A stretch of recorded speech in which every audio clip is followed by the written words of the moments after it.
Saudações do crente docente. Está no ar o CDcast, o podcast da sua lição bíblica. Eu sou o professor Alex Rodrigues e hoje iremos estudar a lição de número 10, cujo título O Ministério de Mestre ou Doutor, da CPAD, Casa Publicadora das Assembleias de Deus. Se inscreve em nosso canal, dê um like e ative o sininho para ficar por dentro das nossas novidades, ok? Vamos lá então? Vocês já ouviram falar, antes da gente começar, sobre esses termos, lato sensu, stricto sensu? Você sabe a diferença? Vamos lá, rapidamente. Lato sensu tem a ver com especialização. Tudo que você faz buscando uma especialização, hoje em dia também muito chamada de MBA, que tem uma carga horária acima de 360 horas, é considerado hoje no mundo uma especialização lato sensu, ok? Já quando você faz uma especialização diferenciada, que tem uma carga horária muito maior, que você tem que defender tese, fazer propostas de estudo, que você demanda um trabalho de pesquisa gigantesco, tipo de pesquisa muito grande, qualitativa, quantitativa, etc. Esses cursos são os cursos chamados stricto sensu. O stricto sensu ele se divide em dois.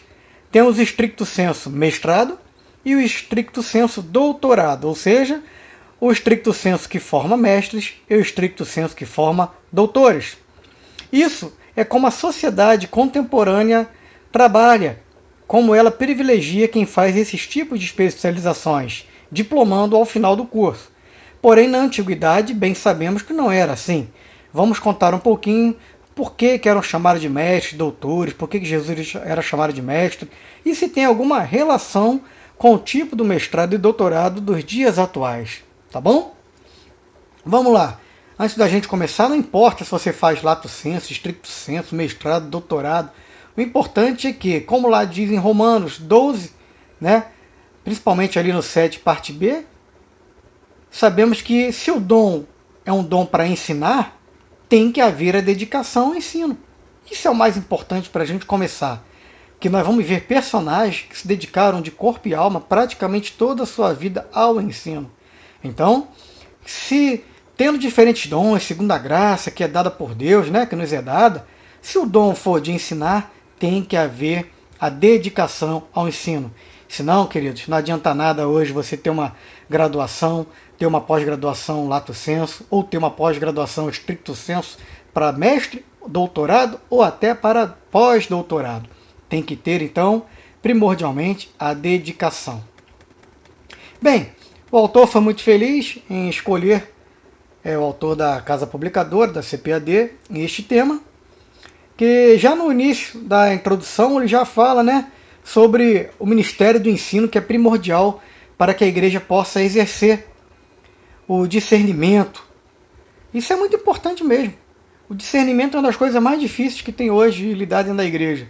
E quem não tem ali o preparo, que é o preparo da palavra de Deus, já começa com essa problemática desde o início da sua caminhada cristã. Por quê? Nós vivemos em tempo com culturas, teologias, filosofias diferentes. A diferença é muito grande de hábitos, costumes, cultura, etc. Então é importante a função do mestre na igreja para saber diferenciar, colocar algumas coisas que podem ser colocadas na pós-modernidade, outras coisas não se misturam, tem que manter a tradição. Então, para ter o discernimento, tá bom? Da palavra de Deus. Então, o mestre na igreja é muito importante. As escrituras declaram quanto ele deve esforçar-se intelectualmente para exercer essa nobre tarefa. Romanos 12:7, também 1 Timóteo 4:13, chama de nobre tarefa, a tarefa de um mestre. Porque é uma tarefa indispensável que exige muito de quem a desempenha. Ora, é fato, quando a gente ouve uma boa pregação, nos emocionamos, tentamos até pôr em prática, fazer uma aplicação de uma pregação, a gente pensa, poxa, esse pregador trouxe uma mensagem de Deus. É verdade, é de Deus mesmo, também creio. Só que tem uma diferença. Daqui a uma semana ele pode pregar a mesma mensagem em outra igreja, ou no próprio do decorrer da semana ele pode ir em 10 igrejas diferentes pregar a mesma mensagem. Claro que Deus pode, né, especificamente alterar alguma coisa de acordo com o público-alvo. Mas ali a estrutura da mensagem é a mesma. Já um professor, o mestre, não. A dedicação é muito exigente, porque cada semana tem uma lição diferente. É uma vida constante de pesquisa. Daqui a 20 anos tem um tema diferente. Então ele tem que estar sempre pesquisando e se atualizando. Já um pregador ele pode apenas, adaptar a mensagem dele. Eu não estou desvalorizando ali a função do pregador. Tanto tem muito mestre que também prega. Eu só estou apenas dizendo que a exigência é muito maior para um mestre do que para um preletor somente da mensagem. Amém? Aí a gente começa nos tópicos. Jesus, o mestre por excelência. Eu indico para vocês o livro Pedagogia da Autonomia. Eu tenho esse livro, tirei algumas coisas aqui para trazer para os irmãos. E esse livro, basicamente, ele é um livro totalmente atual. Atual no sentido de que tudo que você vê, fala, ou ouviu falar que Jesus fazia como mestre por excelência, hoje a pedagogia moderna difunde estes ensinamentos, estas metodologias de Jesus, como se fossem novidades, coisas novas da pedagogia moderna, contemporânea. Negativo. Eu li no livro várias coisas que é ensinado na faculdade. Ora, só de sala de aula no quesito educação, eu tenho 13 anos. 2 graduações, 4 para 5 pós, terminando mais uma, terminando o mestrado. E tudo que eu ouço falar, quando eu me deparo com a Bíblia Sagrada, eu vejo que Jesus já fazia aquilo e por excelência. Então não tem coisas novas, novidades, apenas estão hoje colocando em prática o que Jesus já ensinava. A sua eficácia é muito grande, porque Jesus, Deus, sabemos disso, né? Quer ver um exemplo? A pedagogia moderna diz que para você ter o respeito das crianças, fazer ela entender, pegar o foco delas na sua mensagem, diz que você deve se abaixar para ficar do tamanho delas, para ficar no mesmo plano, no mesmo nível, ok? Aí você pega o livro Pedagogia da Autonomia, nem precisa nem de livro, ele apenas destaca essa observação. Você pega a Bíblia Sagrada, os Evangelhos, você descobre que Jesus sentava numa rocha, numa pedra, para poder falar com as crianças no mesmo nível, no mesmo plano, e ensinar e desenhar, usando ali ilustrações, o lúdico, explicações didáticas, etc. Ou seja, Jesus é o mestre por excelência. Então já fazia tudo que a pedagogia diz que ele faz hoje. É o mestre. É o mestre da Galileia, um doutor incomparável. Em Mateus 4,23 diz que Jesus percorria toda a Galileia fazendo o quê? Ensinando nas suas sinagogas. Sinagoga é o lugar onde ficavam os mestres doutores da lei do Antigo Testamento.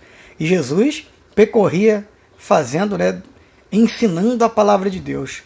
E se destacava no meio dos doutores. Todos paravam para ouvir Jesus falar. No seu ministério terreno, seus sermões, ensinos e discursos eram inflamados pelo amor às pessoas. O seu ensinamento, o conteúdo principal era o amor. Diferente dos escribas, Jesus ensinava com autoridade. Lá em Mateus capítulo 7, lá no finalzinho, você vê que Jesus tinha autoridade, uma autoridade reconhecida como alguém dos céus. Não simplesmente fazia parte do plano terreno. E após essa pregação de Jesus, 2 coisas aconteciam geralmente. Ou ele saía dali amado, ou totalmente contrário, saía odiado. Só não saía normal. Nada era normal após o ensino de Jesus. Era impossível ouvi-lo e ficar indiferente, porque ele transtornava a consciência dos outros, principalmente dos acomodados do Antigo Testamento, dos fariseus, dos escribas, seduceus, jebuseus, etc. E ele aquietava o coração do perturbado, aquele que necessitava de ouvir uma palavra vindo dos céus. Jesus é um mestre divino.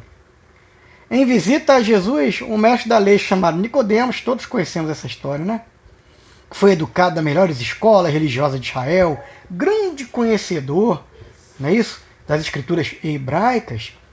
Ele reconheceu Jesus como um personagem comum do seu tempo.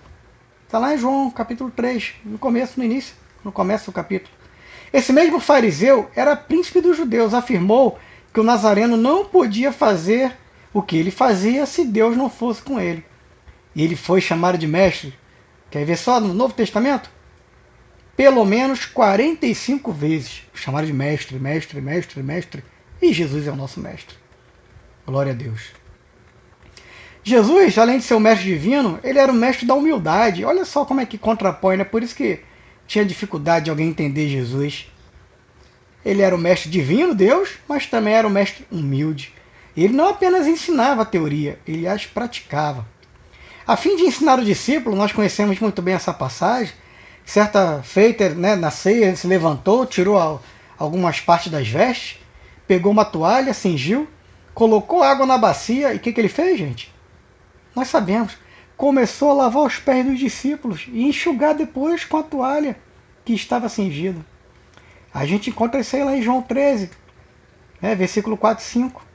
O Emanuel, que é o Deus conosco, encurvou-se diante dos homens. Isso se deu porque o ensino de Jesus não era apenas um discurso, um mero discurso, mas era espírito e vida, ou seja, aplicação prática, verdade prática. Ele não era hipócrita, ele pregava, fazia o que ele pregava. Guarde bem isso aí. Ele nos convida a fazer o mesmo. Vós chamais mestre, Senhor. Ele falava, eu sou mestre, sou Senhor. Vos lavei os pés. E agora vocês devem lavar os pés uns dos outros, porque eu dei o exemplo. Isso aí Jesus falou, né? João 13 falou para os seus apóstolos, seus discípulos.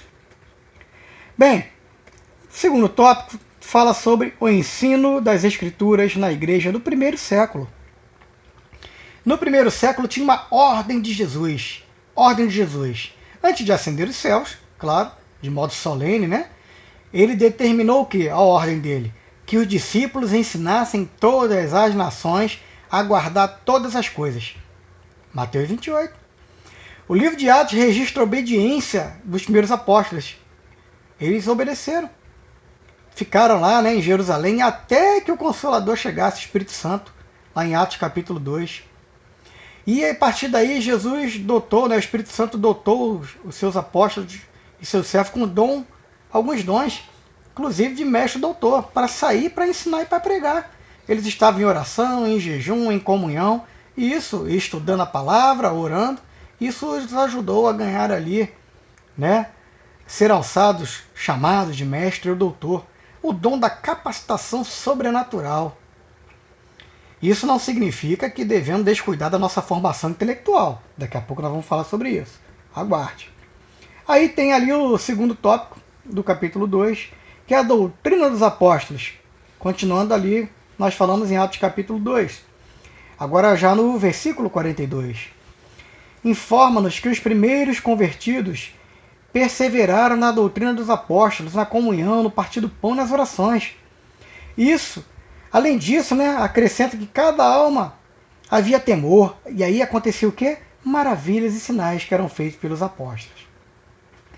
A doutrina dos apóstolos aqui, referida, trata-se do quê? De um conjunto de ensino de Jesus, que foi ministrado a eles de forma constante. Aí entra a eficácia, a eficiência e a efetividade. Eficácia no sentido de qualidade, ensino de qualidade. Eficiência no sentido de produtividade. É um ensino que foi divulgado. E efetividade é o conjunto de tudo isso. É algo mensurável, algo observável. Todos estão vendo que está tendo um efeito positivo para o crescimento dos novos crentes. Essa foi a doutrina dos apóstolos. Aí tem os ensinamentos persistentes, ou ensinamento persistente, melhor dizendo. Os primeiros mestres das Escrituras foram integrantes do colégio apostólico. A gente sabe disso, que a igreja começou nas casas, onde eram pequenos grupos de estudo, né? Pontos de pregação, nos lares, etc. Falando aos anciãos, principalmente ali em Éfeso, muitas cartas de Paulo demonstram isso, até que depois Paulo coloca os pastores ali, né, para tomar conta da igreja. Depois João, liberto da prisão de Patmos, também vai ajudar ali o jovem Timóteo a conduzir a igreja de Éfeso como pastor, e etc. Mas mostrou ali que, independente de sinagoga, de templo, começando nos lares já tinha ensinamento para crescer a igreja, crescer com qualidade e quantidade. E em meio à perseguição, né, que a igreja crescia mesmo. Né? Isso é muito interessante também da gente observar. Tudo isso ocorreu em meio a perseguições da igreja. Deus havia preparado homens para ensinar e levantar os doutores na igreja de Antioquia. É muito interessante a gente ler o capítulo Atos para depois a gente entender as cartas paulinas, que tudo se encaixa. O Pai Celestial, igualmente, desejava o quê? Levantar mestres na sua igreja. Porque ele dá muita importância ao ensino. Tanto que o ministério terreno de Jesus, 2/3 do seu ministério foi ensinando. E os outros 1/3?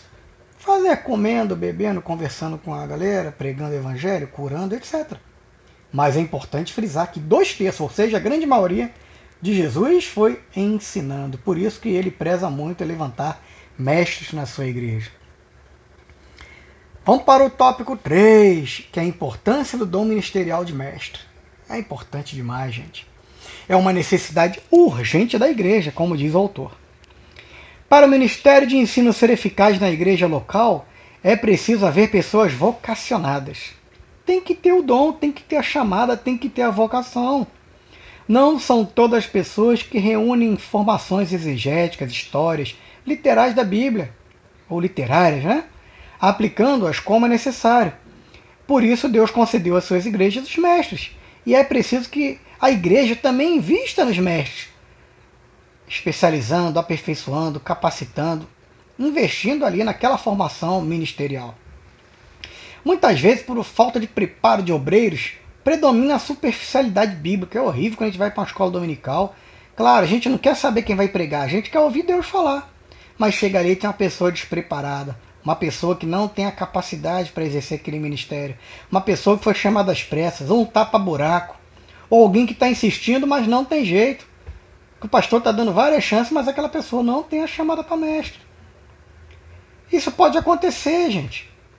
Pode não, acontece constantemente. Cabe a nós, de posse deste conhecimento, desta lição, despertados ali pelo tópico que o autor colocou, de começar a mudar esse quadro.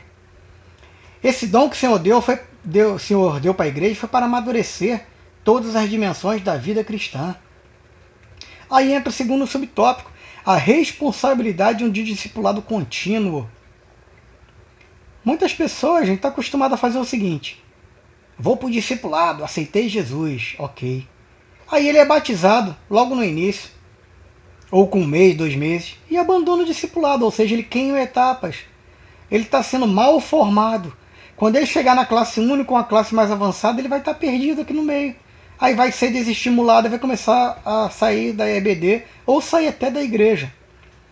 Então, o ideal é que todo novo membro, neófito, novo convertido, esteja matriculado no discipulado, faça todas as lições propostas pela revista, Discipulado 1, Discipulado 2. Ao final, mesmo quem já tenha batizado ou não, continue fazendo. Ao final, seja motivado ali com um certificado, reconhecendo que ele fez até o final, firme. Aí sim, ele vai ser adicionado no corpo de membros para assistir à classe mais avançada, de forma a somar e contribuir, e não chegar com mais dúvidas. Quando aquele ensino mais pesado chegar, ele vai ter condições de degustar, né, de digerir melhor aquele ensino mais pesado, porque ele teve um preparo prévio no discipulado. O Senhor Jesus chamou para sermos discípulos toda a vida. Por isso que mesmo após o discipulado a gente continua matriculado na escola dominical, que é uma escola que o certificado nós só vamos ter lá no céu quando chegarmos. Amém? Graças a Deus. No terceiro subtópico ele fala dos requisitos necessários ao mestre da igreja. Apresentamos alguns importantes para a igreja reconhecer pessoas com dom ministerial de mestre. E temos os exemplos bíblicos evidentes. Lá em 2 Timóteo, capítulo 2, versículo 10 ao 13, diz que para ser mestre primeiro tem que ser salvo. Ah, mas tem um irmão lá da igreja que é salvo, assim, ele levantou a mão e aceitou Jesus. O salvo, o ato de aceitar Jesus é um ato público, mas só é salvo quem faz aquele exame de si mesmo. Se Jesus voltasse hoje, eu iria para o céu fazendo um autoexame. Ali, se ele falar sim, ele é um salvo. Se ele falar não, eu tenho que melhorar, todos temos que melhorar, mas eu tenho que melhorar muito nessa área, porque eu não estou fazendo o que a Bíblia diz, ele não está salvo. E isso inclui novo convertido, crente antigo, pastores e etc. Não se assustem. Os irmãos que estão ouvindo são irmãos maduros da igreja e sabem que eu estou falando a verdade. Um segundo requisito básico bíblico também está em Timóteo. Como eu falei que Timóteo foi colocado como pastor para fazer discipulado e crescer a igreja, então carta direcionada a Timóteo foi muito interessante para apacentar a igreja e para fazer o discipulado. Então Timóteo 4,13 diz, tanto 1 Timóteo como 2 Timóteo, diz que o mestre, por si só, deve ter o hábito de leitura. Tem que ter o hábito da leitura. Não adianta ler de vez em quando, ou não ler nada, ou com a ferramenta da internet ele buscar algo rapidamente, não ler, não verificar um versículo, não fazer uma análise, uma exegese, uma hermenêutica, não adianta. Tem que ler, entender e meditar na palavra de Deus constantemente. O mestre ele tem que ter instrumentos de pesquisa, atlas bíblico, site de credibilidade, como posso indicar a Geografia Bíblica, de mapas atuais, contemporâneos, comparado com os mapas da antiguidade, para você se localizar no tempo e no espaço. Tem que ter o hábito de leitura. Quem lê bem, consequentemente, fala bem. É uma dica, hein? Terceiro, Lucas 2,52, que nós já tínhamos comentado um pouquinho no primeiro tópico que eu chegaria aqui. Preparo intelectual. Não adianta apenas ter o dom. Você tem que buscar o conhecimento. Adquirir a cultura, chamada hoje cultura in e cultura on, cultura geral e cultura especializada. Ou seja, não adianta apenas ter o dom, mas eu tenho que buscar o crescimento ideal. Lucas 2,52 fala crescer a Jesus, estatura, graça e conhecimento. 3,18 também fala. Estatura, todos nós crescemos, os mais, os menos. O importante é a graça e o conhecimento, que tem que ter equilíbrio. O equilíbrio entre crescer em graça, buscar se consagrar e também com o conhecimento. Só que não para por aí. O final do versículo diz conhecimento para com Deus e para com os homens. Ou seja, eu devo buscar o crescimento teológico, mas também buscar o crescimento profissional, uma posição na sociedade, para levar o nome de Jesus ao máximo, ocupar posições, tomar as posições que o diabo tem tomado. É função nossa, o crescimento, o preparo intelectual. E por último, não menos importante, em Atos 3 diz que um requisito importantíssimo, no versículo 12, Atos 3,12, é um coração em chamas. Tem que estar sempre com aquela vontade, caramba, tá chegando a hora de eu dar aula, semana que vem, mês que vem, tomara que chegue logo, eu já estou me preparando, já estou pesquisando, estou melhorando uma mensagem que eu dei uma aula ou que eu preguei há tempos atrás, eu vou aperfeiçoar, atualizar, Deus me falou coisas novas. Meu pastor, superintendente, pastor Ronaldo Jesus, ele diz, né?